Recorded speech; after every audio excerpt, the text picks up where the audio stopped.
এত কম দামের মধ্যে তোমরা অবশ্যই এই ফোন। এখন এই কিপ্যাড ফোন লুপ্তপ্রায়, কিন্তু একটা জেনারেশনের পুরো পথ চলা এই কিপ্যাড ফোন দিয়েই।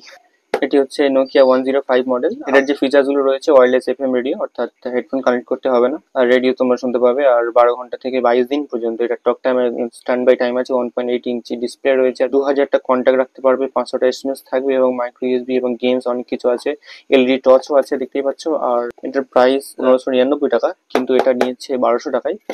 আমাদের কাছে এই ফোনটা বিলুপ্ত প্রায় হয়ে যেতে পারে এখনকার জেনারেশনের কাছে, কিন্তু এখন অনেক ক্ষেত্রে এই ফোন দরকার পড়ে, আর এই ফোনটা এটার ঐতিহ্য কখনো হারিয়ে ফেলবে না। তো এত কথা না বাড়িয়ে আমি তাড়াতাড়ি এটার আনবক্সিং করে নিই। আর এটা রয়েছে সিঙ্গেল সিম, এর সঙ্গে চার্জার রয়েছে, 1 ইয়ার রিপ্লেসমেন্ট ওয়ারেন্টি রয়েছে, আর বিল্ট ইন ইউপিআই অ্যাপ। জানি না এর মধ্যে কি ইউপিআই অ্যাপ রয়েছে কি রয়েছে।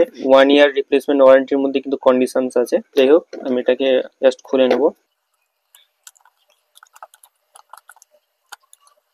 বক্সটা খুলে নেওয়ার পরে দেখতেই পাচ্ছি এর মধ্যে মোবাইলটা রয়েছে। আমি সায়ান কালারের অর্ডার করেছিলাম। What a look guys. তো যাই হোক, এর মধ্যে আর কি কি আছে দেখে নিই।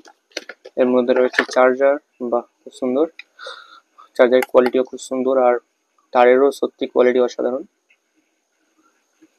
আর এর মধ্যে রয়েছে আরেকটা ব্যাটারি, আর 105 কুইক গাইড। যাই হোক, আমরা গাইড আর আমাদের করতে লাগে না এইসব ব্যাপারে, ছোটখাটো। তো চার্জারটাও সরিয়ে রাখি। আর এখন ধর ইউজার গাইড, ইউজার ম্যানুয়াল কে পড়ে। ব্যাটারিটা দেখতে পাচ্ছি, কিন্তু ব্যাটারিতে আমি কিছু নিশান দেখতে পাচ্ছি, এখানে দাগ এখানে দাগ, বুঝতে পারছি না কেন হয়েছে। যাই হোক, তো তারপরে রয়েছে এটা আমাদের ফোন, দেখতেই পাচ্ছ খুব সুন্দর এটার বিল্ড কোয়ালিটি। উপরে রয়েছে একটা টর্চ লাইট, নিচে হেডফোন জ্যাক এবং চার্জিং পোর্ট, এখানে রয়েছে মাইক। আর ফোনটা আমরা চালু করে নেব। খুবই মজবুত ভাবে টাইট করা ছিল।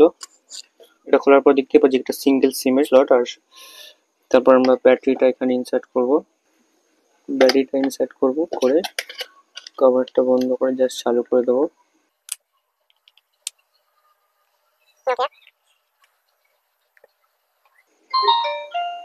অনেকদিন পর শুনলাম সেই নোকিয়ার পুরানো সাউন্ড। 12টা বাজে। এই ফোনটার বিল্ড ইয়ার যত সম্ভব 2023 সাল হবে। যাই হোক, আবার সেই চায়না ফোনের মতো সাউন্ড। আগের ভিডিওগুলো তোমরা দেখেছো, এটা তো চায়না ফোনের মতো সাউন্ড হলে হয়, হচ্ছে পুরো চায়না ফোনের মতো সাউন্ড। এটা রেডিও সিস্টেমটা রয়েছে, দেখে নাও, এফএম রেডিও অন, কিন্তু হেডফোন লাগালে বেশি ভালো পারফরমেন্স হবে। সার্চ অল চ্যানেল, আমি একটু টিউনিং করবো, অটোমেটিক চালু হয়ে যাবে। গান চালুই হয়ে গেছে, দেখতেই পেয়েছো। স্টপ করলাম।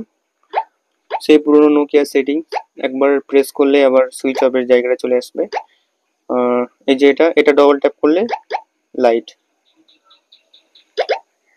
খুবই সুন্দর একটা ফিচার্স। আর এখানে স্টারের উপরে রয়েছে মাইক্রোফোন, আর এটার মাইক্রোফোন কোয়ালিটি খুবই সুন্দর, সেটা আমরা চেক করে নেবো কতটা সুন্দর। আমরা একটু কল করব, কল করে দেখে নেবো। তো আমরা কল করছি এখন, দেখতেই পাচ্ছ।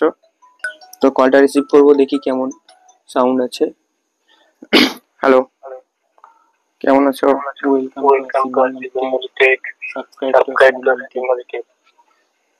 শুনতেই পাচ্ছ এটার মাইক্রোফোন সাউন্ড বেস খুবই ভালো। সিকিউরিটি রিজনের জন্য আমি পুরো স্ক্রিনটা দেখাচ্ছি না। এখনকার জেনারেশন যতই ভুলে যাক, কিন্তু রাজা ফোন সবসময় রাজাই থাকবে। এত কম দামের মধ্যে তোমরা অবশ্যই এই ফোনটা দেখতে পারো। আমি অনেক বিচার বিবেচনা করে অনেক কিছু দেখে কেন এই ফোন নিলাম, অন্য ব্র্যান্ডের তো নিতে পারতাম, এই ফোনটা কেন নিলাম বা এই কোম্পানির ফোন কেন নিলাম, তার কারণ হচ্ছে এই ফোনটা অনেক কম দামের মধ্যে খুবই ভালো। আর আমি যদি 400 500 বা 600 700 টাকায় ফোন পাওয়া যাচ্ছিল, কিন্তু নোকিয়ার মধ্যে এত সুন্দর হবে না। সেম ফোন তোমরা চ্যানেল দেখতে পাবে, সেইটা রিভিউ করেছিলাম। সেটা রিভিউ বলতে সেটা লং টার্ম কেমন চলছে, এখনো পর্যন্ত সেরকম কোনো সমস্যা হয়নি, খুব ভালোভাবেই চলছে। সেই জন্য এরকম ফোন আবারও নিলাম। এই পর্যন্ত দেখা হবে পরের ভিডিওতে, ততক্ষণ তোমরা সুস্থ থাকো, সুস্থ থাকো।